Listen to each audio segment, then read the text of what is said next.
So that requires two things: to recognize, one, that you do things for yourself only because of the way it makes you feel, and you avoid other things.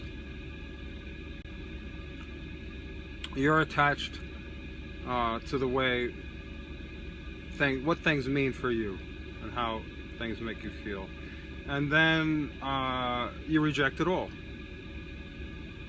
and then you reach a place where you're not acting based upon that principle. So everything you do is not about your own feeling of well-being or feeling good. And all the emotions that are entailed within frustration and impatience, and when things don't go your way. And Chris, I'm not talking about you. So I don't want you to build up these worlds of defenses. When I say you, I mean I'm the oracle, and I'm talking to humanity, the lesser evolved humanity. And I'm talking like the Buddha would talk. Imagine I'm sitting in front of 1,000 people, 1,000 unenlightened people, or whatever you want to call it, and I'm telling you what you do.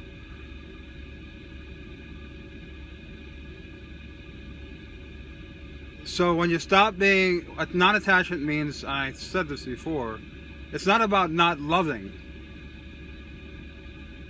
In fact, it's all about loving. It's the only way of loving. There's no other love. It's the meaning of love, non-attachment.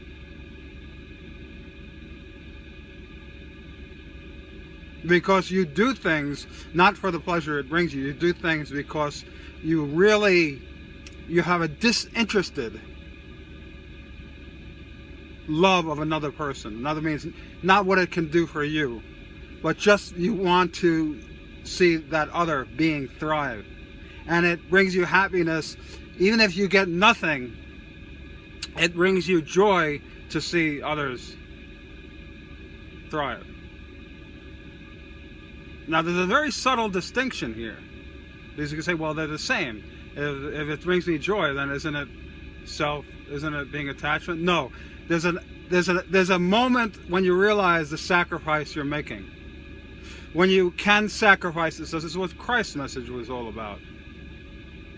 There's a moment when you sacrifice the pleasure principle within yourself, and you recognize that there's a void here, and on the other side there's that other being that's thriving in the world. But here there's just a disinterested emptiness, and there's just the joy, the pure joy, the love, and then the love comes in, that feeling of love, that I'm only happy for the well-being of other people.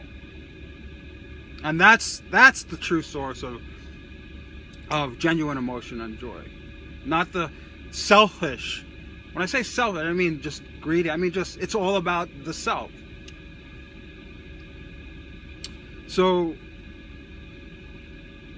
sacrifice one's need to feel a certain way and to have expectations for things to go my. So you're sacrificing it all, the search for pleasure and the addiction to suffering, the addiction to disappointment, the compulsive thoughts about when you're disappointed and things don't go your way.